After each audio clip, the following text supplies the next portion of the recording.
Kitchen मध्ये नमस्ते। आजची recipe आहे खोबऱ्याची आणि लसणीची। तर आपल्या महाराष्ट्रामध्ये घराघरामध्ये ही खोबऱ्याची चटणी फेमस आहे आणि कोकणात तर एक नंबर आहे। तुम्ही नक्की माझ्या चॅनलला सबस्क्राइब करा। आणि खोबऱ्याची चटणी म्हणजे प्रत्येकाला येते, पण माझ्या पद्धतीने तुम्ही बघा।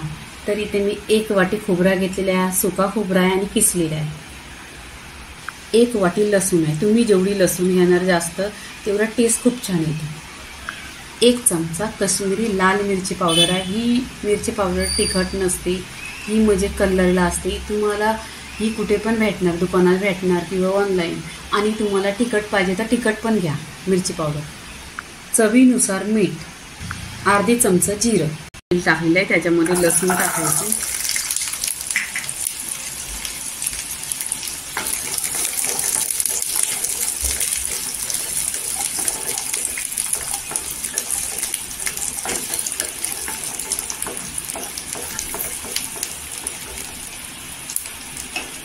इथे जिरं टाकायचं।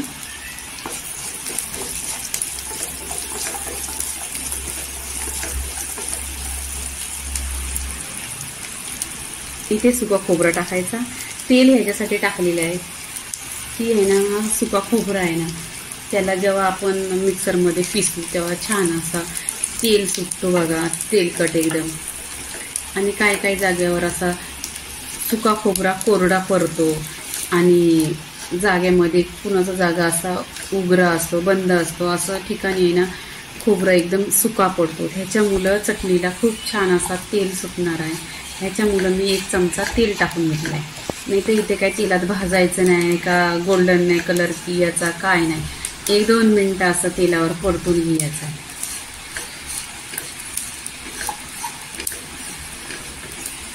इथे बघा 2 मिनिटं झालेले आहे आणि छान असं तेलावर परतून घेतलेले आहे लसूण आणि खोबरं।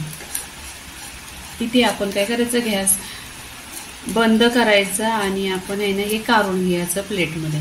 खोबरं आणि लसूण थंडा करून घेतलेलं आहे आणि हे मिक्सरच्या भांड्यात घ्यायचं। पहिल्यांदा आपण हे असं पिसायचं।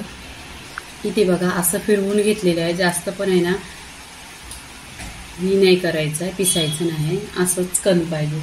ह्याच्यामध्ये मसाला टाकून घ्यायचा आणि मीठ, आणि एकदा आहे ना दरदरा पिसायचा मिक्सरला।